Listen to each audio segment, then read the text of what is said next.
નમસ્કાર, હું સુરભી વાલવા. આપ જોઈ રહ્યા છો આરપી ગુજરાત ન્યૂઝ રાજકોટ. સુરતમાંથી મોટી ખબર, ભેસ્તાન પોલીસને મળી મોટી સફળતા.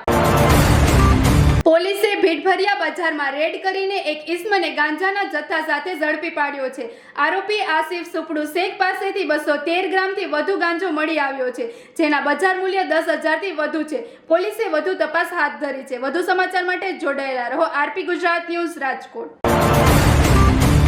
સુરત શહેરના માનનીય પોલીસ કમિશનર શ્રી અનુપમસિંહ ગેહલોત સાહેબની સૂચના અને માર્ગદર્શન મુજબ no drugs in Surat city અભિયાન અંતર્ગત સુરત શહેરની specialise branch, crime branch, SOG તદુપરાંત પોલીસ સ્ટેશનની વિવિધ ટીમો ડ્રગ્સના જે દૂષણ જે છે એના ઉપર અસરકારક નિયંત્રણ લાવવા માટે પરિણામલક્ષી અને અસરકારક કામગીરી કરી રહી છે.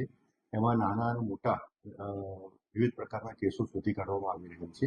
દરમિયાન આ અભિયાન અંતર્ગત ગઈકાલ રાત્રે એક ઇનપુટ ભેસ્તાન પોલીસ સ્ટેશનના ડી સ્ટાફના કર્મચારીને મળેલું હતું કે એમાં ઊન ભીંડી બજાર વિસ્તારમાં આશિયાનગરની બાજુની ગલીમાં એક ઈસમ, જે ઇનપુટમાં એમાં વર્ણન પણ મળ્યું હતું, એ ઈસમ એની પાસે ગેરકાયદેસર ગાંજાનો જથ્થો છે અને એ ચોરી છુપીથી વેચાણ કરવાનું છે. આ ઇનપુટ આધારે કાયદેસર કાર્યવાહી કરવા માટે ભેસ્તાન પોલીસ સ્ટેશનના પોલીસ ઇન્સ્પેક્ટર શ્રી ગામેતી અને એમનો સ્ટાફ તેમજ સરકારી પંચો જે બાતમીમાં જણાવેલ સ્થળે જઈ અને ત્યાં ચેક કરતા ત્યાં બાતમીમાં જે વર્ણન હતું એ વર્ણનનો ઇસમ ત્યાં મળી આવ્યો હતો.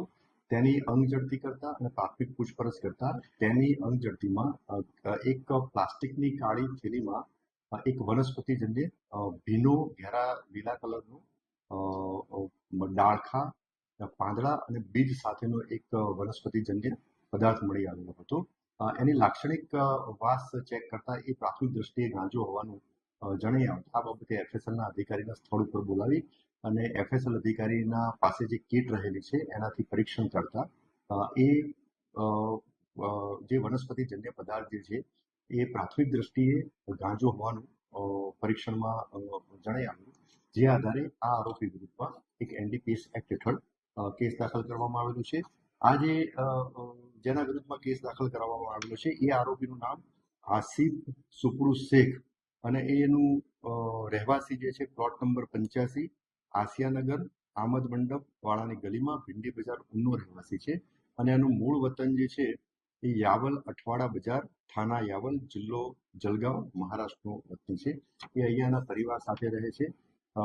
આ જે આરોપી પાસેથી એની અંગ ઝડપીમાંથી જે પ્લાસ્ટિકની બેગ મળેલી હતી અને એમાં જે ગાંજાનો જથ્થો મળેલો હતો એ ટોટલ 213.64 ગ્રામ ગાંજાનો જથ્થો મળી આવેલો હતો. એની કિંમત 10,682 રૂપિયાની ગણી અને એ મુદ્દામાલ તપાસ અર્થે કબજે કરવામાં આવેલો હતો. આરોપીની પ્રાથમિક પૂછપરછમાં એણે એવું જણાવેલું છે એ એક અજાણ્યા વ્યક્તિએ એને ગાંજાનો જથ્થો એને વેચેલો હતો. હાલમાં એનું નામ જણાવેલ નથી, પરંતુ આરોપીની પોલીસ કસ્ટડી રિમાન્ડ મેળવવા માટેની કાર્યવાહી ચાલુ છે. તપાસ દરમિયાન આરોપીની કોઈ ગુનાહિત ઇતિહાસ પણ જણાઈ આવતું નથી અને આ આરોપીની પ્રાથમિક પૂછપરછમાં એવું જણાઈ આવે છે કે છેલ્લા એકાદ મહિનાથી એ આ ગાંજાનો ગેરકાયદેસર વેપાર કરે છે અને એ થોડી ઓછી કિંમતમાં ગાંજાનો જથ્થો લાવે છે અને નાની પ્લાસ્ટિકની કોથળીમાં બનાવી અને છૂટક ગાંજાનો જથ્થો વેચાણ કરે છે ગેરકાયદેસર રીતે. એટલે આ બાબતની મોડસ ઓપરેન્ડીથી એક ડ્રગ પેડલર તરીકે આ રીતના ગાંજાનો જથ્થાનું વેચાણ કરે છે. તો એ બાબતની હાલમાં તપાસ પણ ચાલુ છે.